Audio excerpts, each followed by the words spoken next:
আহ, doctor Yunus sir doctor Yunus sir clear করে বলেন। আপনাদেরকে একটা ভিডিও দেখাতে চাই। একজন মুরব্বী পেনেঙে এক জঙ্গলে আছে এবং সেখানে আমাদেরই কিছু বাংলাদেশি যাদের তারা খুঁজে পাইছে কিংবা খুঁজে বের করছে, ওই ব্যক্তি দেশে যাওয়ার জন্য ডক্টর মোহাম্মদ ইউনূসের কাছে আকুতি কিংবা মিনতি চাচ্ছে। আপনার আগে ভিডিওটা একটু দেখাই আপনাদের। ওনারে নিয়ে কয়েকটা ভিডিও হয়েছে, এই ভিডিওটা একটু দেখাই। ডক্টর ইউনূস স্যার, আমি খুব বিপদে আছি। এই মালয়েশিয়ার এক জঙ্গলের ভিতরে আছি।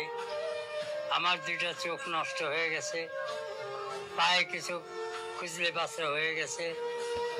আমি আপনার কাছে মেহেরবানি দয়া ভিক্ষে চাই, যেন আমি বাংলাদেশ ফিরে আসতে পারি। এই ভদ্রলোকের কিংবা এই মুরব্বীর যেই ভাষায় উনি কথা বলছেন, তাতে কি আপনার একবারও মনে হয়েছে যে উনি অশিক্ষিত? আমার কাছে কিন্তু সেটা মনে হয় নাই। আমার কাছে মনে হয় উনি যেইভাবে গুছিয়ে যেভাবে কথাটা বলছে ডক্টর মোহাম্মদ ইউনূসের কাছে, যে দেশে যাওয়ার জন্য যে হেল্প চাচ্ছে, উনি অশিক্ষিত না, উনি শিক্ষিত। কিছুটা হলেও ওনার মধ্যে শিক্ষা আছে।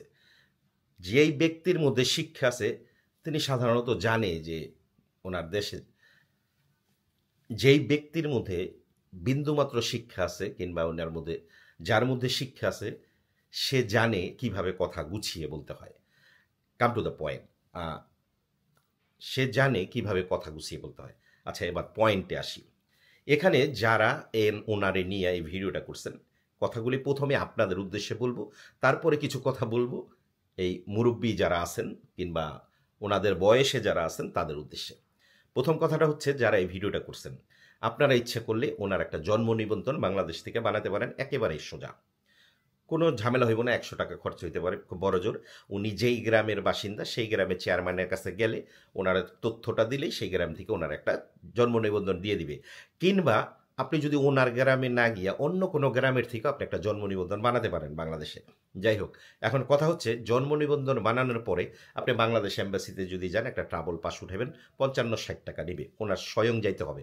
উনি যখন বাংলাদেশ এম্বাসিতে যাবে, উনি যখন কথা বলবে, উনি কিন্তু ইজিলি প্রমাণ হয় যে উনি রোহিঙ্গা না। ওনার ভাষা এটা বুঝায় না যে উনি রোহিঙ্গা, উনি যেই ভাষায় কথা বলে। যাই হোক, বাংলাদেশ দূতাবাস কিন্তু ওনারে একেবারে ইজিভাবে একটা ট্রাভেল পাস দিয়ে দেবে।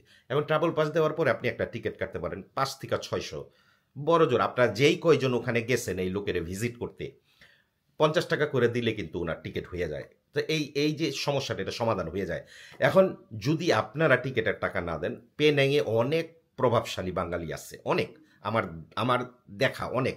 তাদের কারো কাছে যদি আপনি মুখ ফুটে একবার বলেন যে এই ব্যক্তির একটা টিকিট দিয়ে দেন, আমার বোধ হয় 20-25টা টিকিট দাঁড়াই যাবো পেনাং থেকে একজনের জন্যই। যাই হোক, দ্বিতীয় কথাটা হচ্ছে, যেটা আপনার আরেকটা ভিডিওতে আমি দেখলাম, আপনি বললেন যে ওনার ফ্যামিলির সাথে যোগাযোগের চেষ্টা করছেন, কিন্তু ওনার ফ্যামিলি থেকে কেউ যোগাযোগ করে নাই। এই জায়গাটাই আমি কথা বলতে চাই এখন। এই যে এই জায়গাটা, কি কথাটা বলতে চাই দেখেন, এই যে মুরব্বীর সমস্যাটা, এই সমস্যাটা কিন্তু একদিন আপনার আমাদের সবার হয়। কিভাবে হয় সেটা একটু খোলাসা করি আপনারা। আমরা ফ্যামিলি থেকে 5 বছর, 10 বছর, 15 বছরের একটা গ্যাপ করে ফেলাই, ফ্যামিলির সাথে একসাথে থাকি না যারা আমরা সাধারণত প্রবাসী। আপনি একটা জিনিস লক্ষ্য করবেন, আপনি যখন ফ্যামিলি থেকে একটা বড় ধরনের গ্যাপ তৈরি করবেন, আপনার মাঝ সাথে কিন্তু আপনার ফ্যামিলির সেই মোহাব্বতটা আর থাকবে না।